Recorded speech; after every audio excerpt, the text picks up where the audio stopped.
Posel. You know her work from Occupy Corporatism, Activist Post. You know her work from InfoWars, from SGT Report.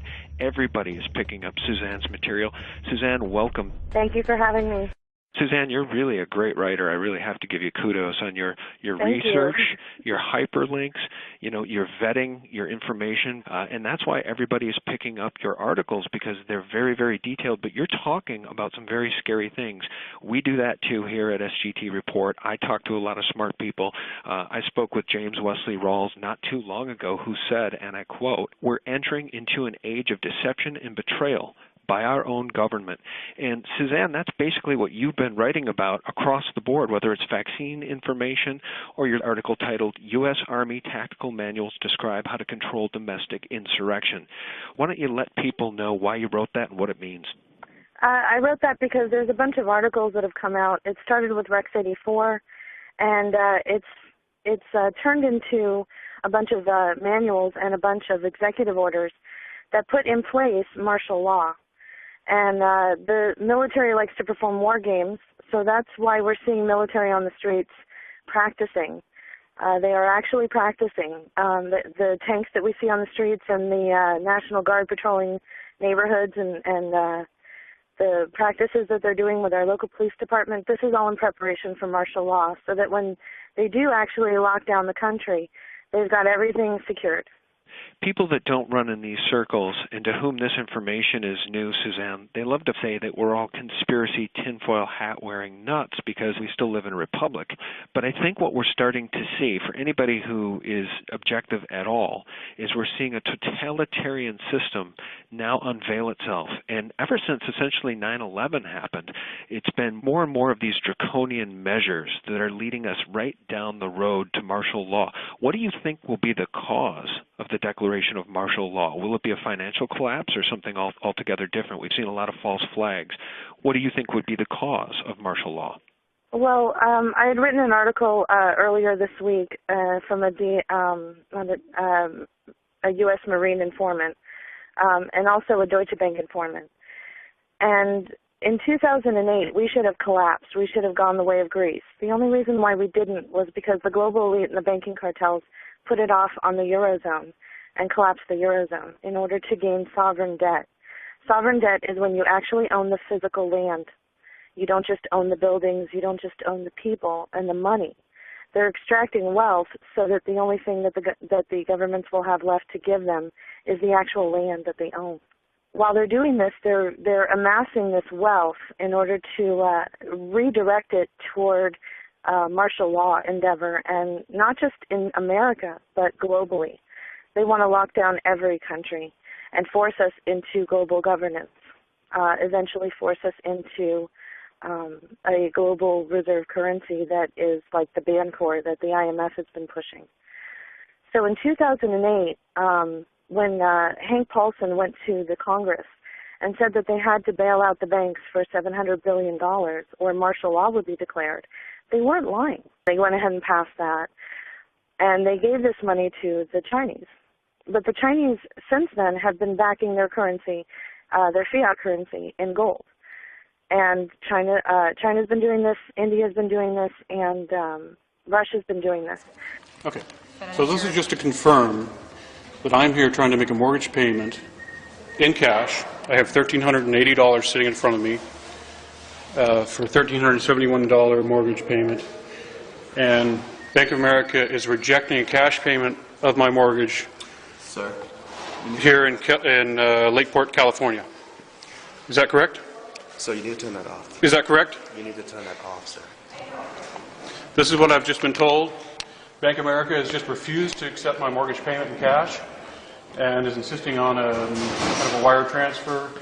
Apparently, in America, cash does not pay the mortgage anymore, is what I'm being told today in Lakeport. If you go back in history, the reason why we went after Gaddafi was because he was presenting the dinar, which was a gold-backed currency that he was getting together with other countries like in Africa. He was going to subvert the global reserve currency, which is the U.S. dollar, and destroy its complete value by backing it with gold, because the central bankers haven't dealt in gold since 1934. So in order to avoid all of this, the central bankers are going after Iran right now, and that's what this war is about, to try and stop India and China and Russia from buying Iranian oil with gold. Because if they destroy the global reserve currency, which is the U.S. dollar, then what we're going to have is we're going to wake up one morning and we're going to be like Greece. And that's going to cause complete panic in this country. So since they already set off the financial time bomb in the Eurozone, they know that it's just a matter of time before it hits our shores.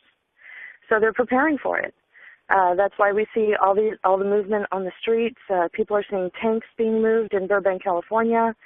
They're seeing, in their forested areas, they're seeing police, military, escorting them off the property. National forested lands, this is public land, supposedly. By the way, it's owned by UNESCO, and it's a World Heritage Site, so it's actually owned by the UN. But anyway, people are seeing military on their streets. In Anaheim, California, they announced that because of the protest, it was a state of emergency, which I feel is a code word for martial law. I think they're trying to beta test to see if they can go ahead and lock down the country by doing it incrementally through different stages, causing problems, problem, reaction, solution, causing problems in cities, and then go ahead and locking it down and seeing how it works, kind of like a war game. One thing I forgot to mention was through the Deutsche Bank informant, I was alerted to the idea that they're going to possibly create like an internet virus that would attack the banking system, like they're using Flame and Susnet. And there's a new cousin of these two that is going around Iran. Mm-hmm. And what they would do was, on a Friday afternoon, they would say, well, we have to shut down the banking system because there's a virus in all the banks. You won't be able to use your ATMs over the weekend, but on Monday morning you'll be fine. Well, if you hear of anything like that, you have 72 hours before they roll out martial law. So wait a minute, Susanne, you're saying that if you see anything like that in the news media or otherwise, you have 72 hours? Why don't you repeat that, help people understand what that means? When they're going to roll out martial law, they think that when the financial collapse hits the shores of the United States, they have 72 hours.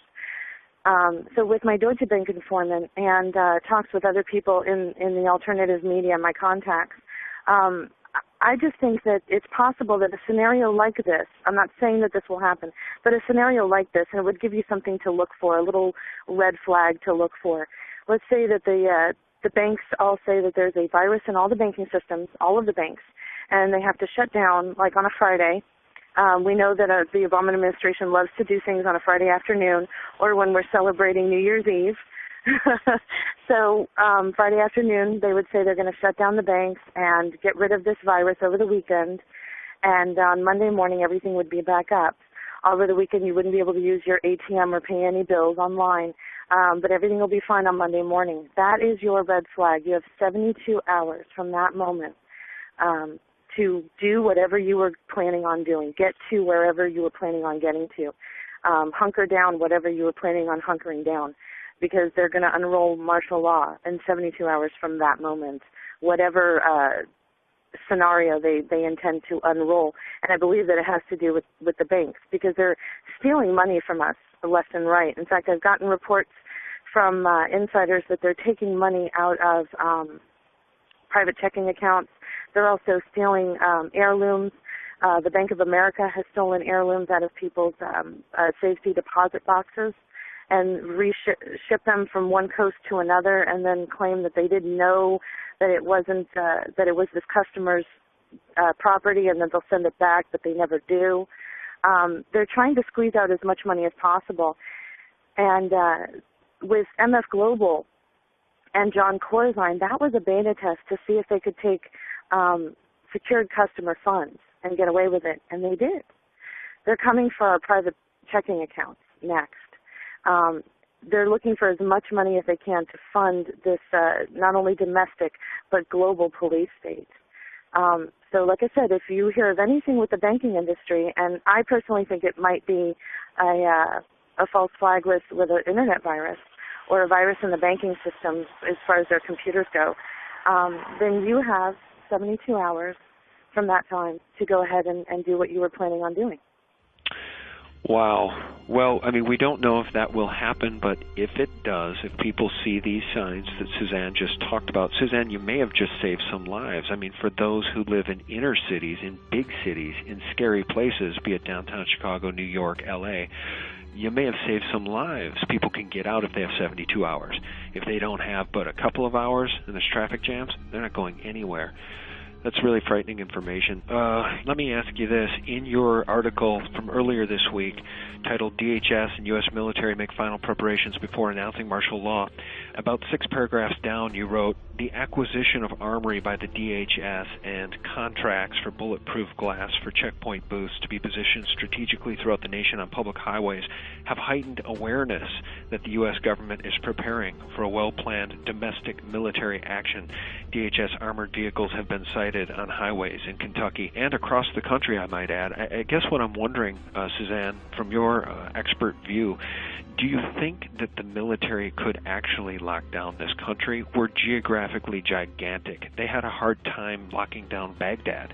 The reality of this is that the PSYOP, I think, is against the people, to get the people to stand down before any of this ever happens.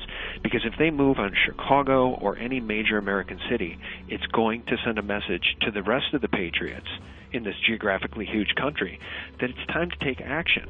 It's time to embrace the Declaration of Independence and throw off these despots. What do you make of what I'm saying here? What do you think the reality is of them being able to lock down this country in any sort of martial law capacity? I agree with you that it's going to be difficult, and that's why they've done beta testing. The NATO summit, we saw that they were trying to do that there as well.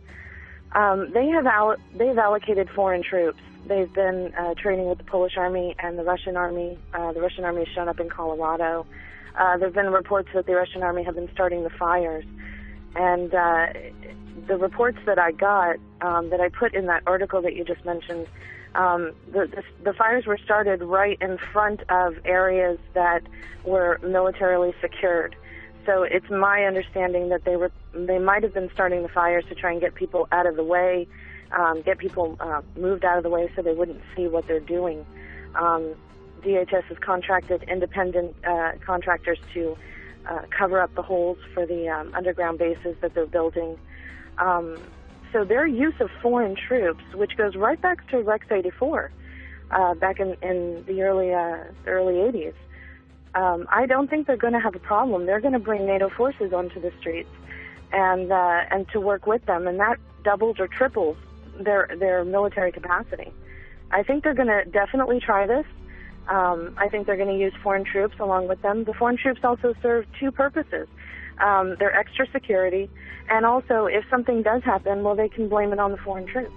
You know, they can say, oh my God, the Polish army was here. Oh, the Russians were doing this. We should go and get the Russians now. Yeah, I think what this government is now doing with these false flags with what I'm calling these false flags that we saw in Aurora and in Wisconsin, is they're doing their level best before martial law happens to disarm the people. What do you make of what I just said there, and what do you make of what I'm calling false flags in Aurora and Wisconsin, Susanne? They are definitely false flags. James Holmes had ties all the way going back to his grandfather with DARPA and mind control techniques, and he was studying mind control. He worked with the Salk Institute on mind control and flicker fusion, which is where they insert images into the screen while you're watching television or even on a website, and it moves so fast that only your subconscious picks it up. In Aurora, his apartment was booby-trapped with homemade bombs. And the Pentagon has just come out and said that a lot of people homegrown terrorists are building these homemade bombs. And so they're asking Congress to relax posse comitatus in order to respond to this, to allow military